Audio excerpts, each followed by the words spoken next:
20 फरवरी 2023 कोबरेश्वर धाम सीहोर मध्य प्रदेश में गुरुजी पंडित प्रदीप मिश्रा जी द्वारा वाची जा रही महाशिवरात्रि शिव महापुराण कथा के 5वें दिन की कथा पूर्ण हो चुकी है। आज की कथा बहुत ही आनंद प्रदान करने वाली थी। और फुलेरा दूज कब है? 21 को है। 21 को कब से शुरुआत होगी और 22 फरवरी 2023 को कितने बजे तक फुलेरा दूज की शुभ तिथि रहने वाली है, इसकी जानकारी हम आपको इसी वीडियो में देने वाले हैं। साथ ही गुरुजी पंडित प्रदीप मिश्रा जी के बताए फुलेरा दूज के उपाय। ये सभी पांचों उपाय कभी न कभी किसी न किसी को काम आ सकते हैं, इसलिए पांचों उपाय काफ़ी रोचक और उपयोगी हैं। इनमें आपको शीघ्र विवाह, कर्जा मुक्ति, धन प्राप्ति, रोग मुक्ति जैसी कई बड़ी बड़ी चीज़ों के लिए आपको लाभ प्राप्त हो सकता है। साथ ही त्वचा रोगों के लिए, त्वचा संबंधित समस्याओं के लिए और जीवन में परेशानियां बहुत हैं, कष्ट बहुत है, तो फुलेरा दूज के दिन आपको कौन सा उपाय करना है, कैसे उपाय करना है, सभी को हम वीडियो में करके दिखाएंगे। सभी उपाय हम आपको इसी वीडियो के अंत में करके दिखाएंगे, इसलिए आप वीडियो के अंत तक बने रहें ताकि कोई भी उपयोगी जानकारी आपसे ना छूटे। वीडियो काफ़ी लंबा ना हो, इसलिए मैं थोड़ा जल्दी जल्दी बोलूँगा। आपको परेशानी हो तो आप इस वीडियो की स्पीड को स्लो करके भी आप इस वीडियो को देख सकते हैं, क्योंकि मैं बहुत तेज़ बोलूँगा ताकि वीडियो लंबा ना हो और आपको ज़्यादा समय ना देना पड़े। आज की कथा में गुरुजी ने कुल 18 उपाय पत्र उपयोगी जानकारी दी है। सभी की जानकारी आपको हम इस वीडियो के माध्यम से दे देंगे। अगर आपने आज की कथा नहीं सुनी है तो पूरी कथा का रास्ता तो आपको इस छोटे से वीडियो से प्राप्त हो जाएगा। बढ़ते हैं आज की कथा की पहली जानकारी की ओर। गुरुजी ने कहा, तुम गंगा नहाओ या ना नहाओ, तुम तीर्थ में जाओ या ना जाओ, तुम किसी पवित्र नदी में घाट में पहुंचो या ना पहुंचो, पर तुमको जिस व्यक्ति की आंखों से आंसू निकल रहे हो और अगर तुम यह देख पा रहे हो तो तुम्हें उसके पास जाकर जरूर बैठ जाना है। उसके नज़दीक पहुंच जाने से भी भगवान तुम्हारा भाव समझ जाते हैं और भगवान की तुम्हें कृपा प्राप्त हो जाती है। पर आप उसके नज़दीक पहुंच रहे हो, पर आपको दिखावा नहीं करना है। गुरुजी ने कहा, अपने जीवन में हमेशा इस बात का ध्यान रखें और ऐसा करने का प्रयास करें। आप शिव की भक्ति जितना करते चले जाओगे उतना ही शिव तुम्हें देते चले जाएंगे। ऐसा गुरुजी ने उन लोगों के लिए कहा जो कुछ दिन, 1 महीना या 3 महीने तक शिव मंदिर जाकर शिव की पूजा करते हैं, अर्चन करते हैं और फिर बोलते हैं शिव हमारी नहीं सुन रहा। गुरुजी ने कहा, निरंतर शिव की भक्ति कीजिए, निरंतर शिव की पूजा अर्चन कीजिए। बढ़ते हैं आज की कथा की दूसरी जानकारी की ओर। गुरुजी ने कहा, जो रोग दवाई से ठीक हो जाता है उसके लिए डॉक्टर दवाई दे देता है, जो रोग दवाई से ठीक नहीं हो पाता है उसके लिए डॉक्टर ऑपरेशन की बोल देता है कि इसका ऑपरेशन करना पड़ेगा। और जैसा कि सबको पता है, दवाई खाने में किसी भी प्रकार की दिक्कत नहीं होती, परेशानी नहीं होती है, और ऑपरेशन में दिक्कत, कष्ट और पीड़ा सब कुछ होता है। उसी प्रकार गरुड़ पुराण और शिव महापुराण कथा कहती है, 84 लाख योनियों के बाद तुम्हें मानव का शरीर प्राप्त हुआ है और यह तुम्हें पिछले जन्मों के पापों को काटने के लिए प्राप्त हुआ है और तुम्हें यह जीवन भगवान की भक्ति में, भगवान की शरणागति में बिताना है ताकि तुम्हें पिछले जन्मों के पाप कट कर तुम्हें परमात्मा की प्राप्ति हो सके। बढ़ते हैं आज की कथा की तीसरी जानकारी की ओर। राम प्रकाश कौशिक जी पत्र लेकर आए जिसमें उन्होंने लिखा, मेरे नाती से ऐसी गलती हो गई जिसके लिए वह बार बार क्षमा मांगने देवाधिदेव महादेव के पास जाता था, प्रार्थना करता था, शिव मंदिर जाता था। और मैं भी जब भी सुबह घूमने के लिए जाता था, निकलता था और रास्ते में जो भी शिव मंदिर पड़ता था वहाँ पर मैं सामने खड़े होकर रुककर हाथ जोड़कर मेरे नाती के लिए क्षमा मांगता था और माफ़ी मांगता था कि महादेव उसे क्षमा करें। गुरुजी ने कहा, हम यह पत्र पढ़ेंगे नहीं, पर आपको बताना चाहेंगे कि क्षमा मांगने में देरी नहीं करना चाहिए। अगर गलती हुई है तो महादेव के पास जाकर क्षमा कीजिए। सबसे पहले तो आपको गलती करने से ही बचना चाहिए। बढ़ते हैं आज की कथा की चौथी जानकारी की ओर। गुरुजी ने कहा, यहाँ पे जितने भी लोग आए हैं जिनके पास पैसे नहीं है, फिर जिनका सामान चोरी हो गया है, पैसा चोरी हो गया है, कुछ भी नहीं है, कपड़े भी नहीं है, तो घबराना मत। आप पिता के घर में आए हैं, मतलब देवाधिदेव महादेव के घर में आए हैं। बाबा की कृपा से आपको हम कपड़े भी देंगे, टिकट भी घटा कर देंगे और आपको घर तक पहुँचाने की पूरी व्यवस्था करेंगे।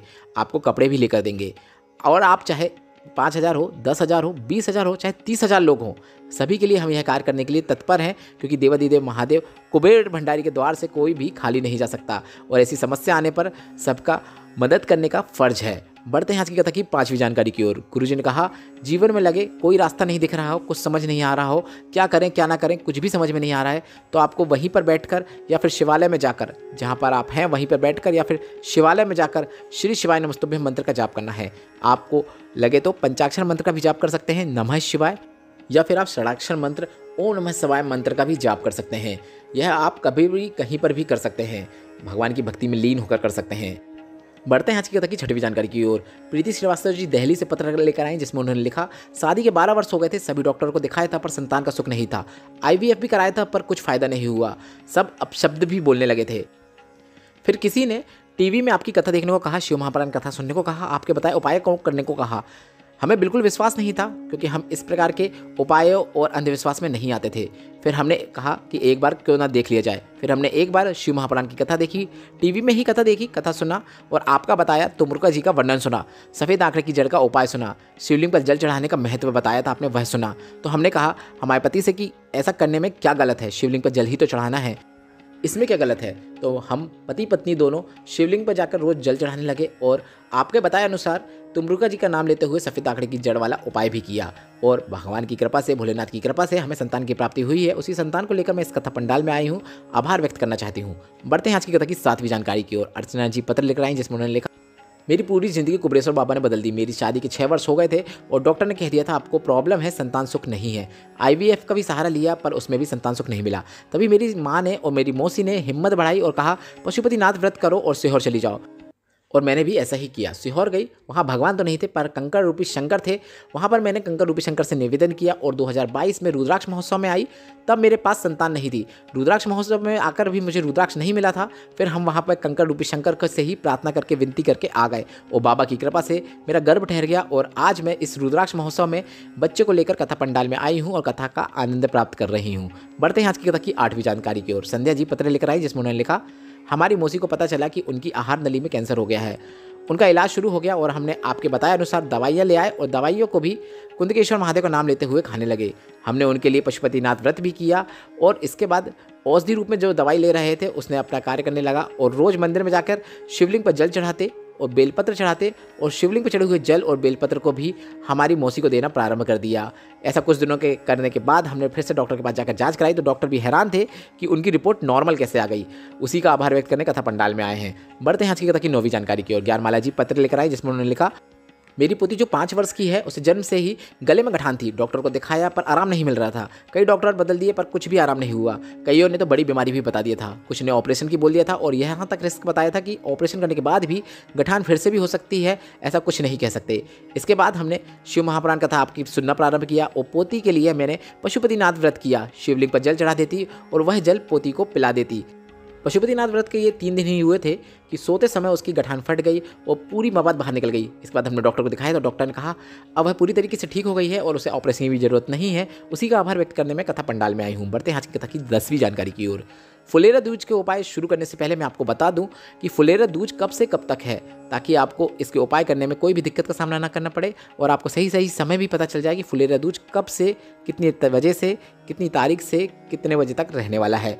तो फुलेरा दूज 21 फरवरी मंगलवार को सुबह 9:04 से शुरू होगा, जिसका अंत फुलेरा दूज का 22 फरवरी बुधवार के दिन सुबह 5:57 में होगा। तो इस तरह आपको फुलेरा दूज 21 फरवरी को मनाना सही रहेगा। इस दिन आपको गुरुजी पंडित प्रदीप मिश्रा जी के बताए फुलेरा दूज के भी कई उपाय करना है, जो कि हम आपको इस वीडियो में अभी करके दिखाने वाले हैं। हम इस वीडियो में आपको गुरुजी के बताए फुलेरा दूज के लगभग 6 से 7 उपाय बताने वाले हैं, इसलिए आप वीडियो के अंत तक बने रहें। सभी उपाय हम आपको वीडियो में भी करके दिखाएंगे ताकि आपको कोई समस्या ना हो। गुरुजी ने बताया शिव जी के मस्तक में, शिवलिंग में शिव जी की जो पिंडी होती है उसमें सबसे पहली बार धतूरा फुलेरा दूज के ही दिन चढ़ाया गया था। इसलिए शिव महापुराण की कथा कहती है फुलेरा दूज का वह दिन है, वह पर्व है, वह मुहूर्त है जिस दिन आपको कोई भी मुहूर्त देखने की जरूरत नहीं होती है। इस दिन आप दुकान, व्यापार, व्यवसाय, जन्म आदि का मुहूर्त देखे बगैर ही खोल सकते हैं। वह कभी भी ठप नहीं हो सकता, वह बढ़कर ही चलेगा। सारी जिंदगी के कांटे समाप्त हो जाते हैं फुलेरा दूज में। इतना महत्व है फुलेरा दूज का। बढ़ते हैं आज की कथा की 12वीं जानकारी की ओर। गुरुजी ने बताया दुनिया में सब दिन का दान समाप्त हो सकता है, पुण्य समाप्त हो सकता है, पर फुलेरा दूज के दिन किया गया दान, पुण्य, सत्कर्म, भजन, कीर्तन, स्मरण कभी भी समाप्त नहीं हो सकता। बढ़ते हैं आज की कथा की 13वीं जानकारी की ओर। गुरुजी ने अपनी पिछली कथाओं में फुलेरा दूज के दिन करने वाला एक विशेष उपाय बताया था, जिसमें किन्हें करना है उपाय वह पहले समझ लीजिए। जिनको श्वास से संबंधित परेशानी हो, दमा संबंधित परेशानी हो, मिर्गी की समस्या हो तो वह यह उपाय कर सकते हैं। चक्कर आ जाता हो, अचानक गिर जाते हो, हाथ पांव कपकपाते हो, थोड़ा भी चलने में सांस फूल जाती हो, फाफड़ी चल जाती हो तो यह उपाय कर सकते हैं। उनके लिए यह विशेष उपाय है। आपको धतूरे की जड़ को निकाल कर ले आना है और इस जड़ को धोकर अच्छे से घिस लीजिए और घिस के इसका एक लेप बना लीजिए। लेप बनाने के बाद इस लेप का आपको शिवलिंग पर लेपन करना है। शिवलिंग पर लेपन करने के बाद थोड़ी सी जड़ को बचे रहने दीजिए और उस थोड़ी सी जो जड़ आपने बचाई है उस जड़ को आपको शिवलिंग के ऊपर अर्पित कर देना है। इसके बाद आप 1 कलश साफ जल शिवलिंग में अर्पित कर दीजिए। इसके बाद जो आपने जड़ बचाई थी उस जड़ को आप उठा के ले आइए। यह वही जड़ है जो धतूरे के पौधे की जड़ थी जिससे आपने लेपन तैयार किया था। घर लाने के बाद फुलेरा दूज के ही दिन आपको यह उपाय करना है। फुलेरा दूज के ही दिन आपको उस जड़ को 2 से 3 बार उस व्यक्ति को सूंघा देना है जिसको श्वास संबंधित समस्या हो, दमे की समस्या हो या फिर मिर्गी आने की समस्या हो, इस प्रकार से समस्या होने पर आपको उस व्यक्ति को फुलेरा दूज के ही दिन 2 से 3 बार सुंघा देना है। यह बात का ध्यान रखें कि फुलेरा दूज के दिन जो भी आप धतूरे वाला उपाय करेंगे उसमें आपको धतूरे का जल का आचमन नहीं करना है, ना ही धतूरे को खाना है, क्योंकि धतूरा बहुत ही विषैला होता है। इस जड़ का भी आपको आचमन बिल्कुल भी नहीं करना है, सिर्फ और सिर्फ सूंघना है। बढ़ते हैं 14वीं जानकारी की ओर। जिसको बहुत बीमारी हो गई हो, डॉक्टर ने ऑपरेशन की बोल दिया हो, शरीर में गांठें हो गई हो, ये हो गया हो, वो हो गया हो, कई प्रकार की शरीर में समस्याएं हो गई हो, तो एक धतूरा आपको शिवलिंग पर अर्पित कर देना है। इसके बाद 5 बेलपत्र आपको नंदीश्वर मतलब नंदी भगवान को अर्पित कर देना है। 5 बेलपत्र नंदी भगवान को अर्पित करें, एक धतूरा शिवलिंग के ऊपर अर्पित करें। इसके बाद आप चाहो तो 1 गिलास जल भी अर्पित कर सकते हो। नंदी भगवान के ऊपर बेलपत्र अर्पित करने के समय आपको इस बात का ध्यान रखना है, बेलपत्र आपको उल्टी अर्पित नहीं करना है। जैसा कि आप शिवलिंग के ऊपर उल्टी बेलपत्र अर्पित करते हैं, पर नंदी भगवान के ऊपर आपको सीधी बेलपत्र अर्पित करना है। और बेलपत्र भी इस प्रकार से अर्पित करें कि बेलपत्र की जो बीच वाली पत्ती रहेगी वह शिवलिंग की ओर हो। आप वीडियो में देखकर समझ सकते हैं कि यह उपाय आपको किस प्रकार से करना है। इसके बाद आपको जल का आचमन नहीं करना है, बस उपाय में इतना ही करना है। इस बात का ध्यान रखें, धतूरे पर जड़ाए हुए जल का आचमन बिल्कुल भी ना करें। गुरुजी ने बताया है यह उपाय करने से बाबा की कृपा आप पर होगी और वह बीमारी जो भी समस्या है आपके शरीर में वह कभी भी आगे नहीं बढ़ सकती, जीवन में कभी भी परेशानी नहीं हो सकती। पर यह उपाय आपको सिर्फ और सिर्फ फुलेरा दूज के ही दिन करना है, अन्य किसी भी दिन नहीं करना है। यह मौका आपको साल में सिर्फ एक बार ही मिलता है, जो कि आपको कल मिलने वाला है। बढ़ते हैं आज की कथा की 15वीं जानकारी की ओर। अगर आपकी शादी नहीं हो रही है, 28, 30, 32, 34, 36, 38 साल के हो गए हैं, 40 साल के हो गए हैं, पर अभी तक शादी नहीं हो रही है, अच्छे रिश्ते आने भी बंद हो गए हैं या फिर रिश्ते नहीं आ रहे हैं, अटकलें आ जाती हैं, शादी के योग बनते बनते बिगड़ जाते हैं, बात बनते बनते बिगड़ जाती है, शादी टूट जाती है, तो आपको यह उपाय करना है। आपको 5 बेलपत्र, 1 धतूरा और 1 शमी पत्र को लेकर शिव मंदिर में जाना है। इसके बाद इन सभी चीज़ों को आपको अपने हाथ में रख लेना है। आप वीडियो में देखकर समझ सकते हैं कि आपको यह उपाय कैसे करना है।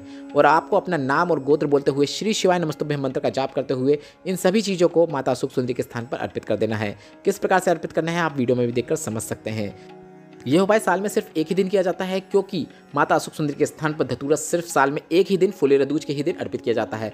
अन्य किसी भी दिन आप यह उपाय नहीं कर सकते हैं। गुरुजी ने कहा है इस उपाय को करने से इसी वर्ष आपकी शादी होना तय है, अच्छा रिश्ता आना तय है, आपको देरी नहीं होगी। बढ़ते हैं आज की कथा की 16वीं जानकारी की ओर। गुरुजी ने त्वचा रोग, दांत खाद, खुजली के लिए, फुंसी होने के लिए काफ़ी अच्छा उपाय बताया है, जो कि सिर्फ और सिर्फ फुलेरा दूज के दिन किया जाता है। आपको 1 कलश में जल भर लेना है। इस जल से भरे हुए कलश में आपको 1 धतूरा डाल देना है। इसके बाद आप इसमें कोई भी चंदन डाल सकते हैं। हमने अष्टगंध वाला चंदन डाला है, आप वीडियो में देखकर समझ सकते हैं। इसके बाद इस कलश के जल को आपको शिवलिंग के ऊपर अर्पित कर देना है। धतूरा पहले निकाल कर शिवलिंग पर अर्पित कर दें।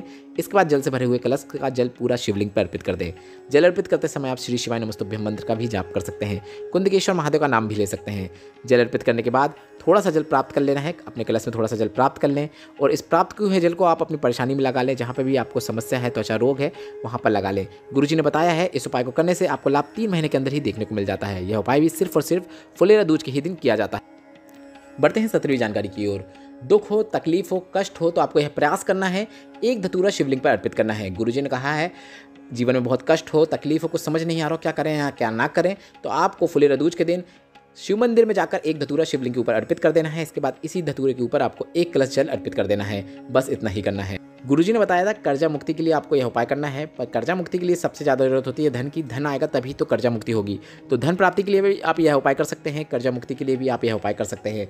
बड़े से बड़ा कर्जा चुकना निश्चित रहता है। यह उपाय सिर्फ और सिर्फ फुलेरा दूज के दिन करना होता है। और यह उपाय करने के लिए आपको बेलपत्र के पेड़ के नीचे जाना है और उसी पेड़ के नीचे की मिट्टी का उपयोग करते हुए एक छोटी सी शिवलिंग बना लेना है, पार्थिव शिवलिंग बना लेना है। आप वीडियो के माध्यम से देखकर समझ सकते हैं। आप छोटी सी शिवलिंग भी बनाएंगे उतना ही पर्याप्त है। पार्थिव शिवलिंग बनाने के बाद आपको 1 धतूरा लेना है। इस धतूरे में आपको पीला चंदन लगा लेना है। हमारे पास अष्टगंध वाला चंदन था, उसको हमने लगा लिया और इस पीले धतूरे को, मतलब पीले चंदन से पीले किए गए धतूरे को आपको इसी पार्थिव शिवलिंग पे अर्पित कर देना है। इसके बाद 1 कलश साफ जल भी अर्पित कर देना है। बस इतना ही करना है। कर्जा मुक्ति के लिए यह उपाय आप फुलेरा दूज के दिन सुबह या शाम कभी भी कर सकते हैं। गुरुजी ने कहा घर में पैसा भी आएगा, धन की वृद्धि होगी और कितना भी बड़ा कर्जा क्यों ना हो वह जरूर चुक जाएगा। इस वीडियो में हमने आपको गुरुजी के बताए जितने भी उपाय बताए हैं, जिसमें धतूरा शामिल हो। धतूरा बहुत जहरीला पदार्थ होता है, इसलिए धतूरे को कभी भूल कर भी ना खाएं। धतूरे पर चढ़ाए हुए जल का भी आचमन न करें। और उपायों से संबंधित अगर आपको कोई प्रश्न हो तो आप हमसे कमेंट के जरिए पूछ सकते हैं। मेरे द्वारा दी गई है जानकारी अगर आपको उपयोगी लगी हो तो वीडियो को लाइक करके कमेंट बॉक्स में हर हर महादेव टाइप करना मत भूलिएगा।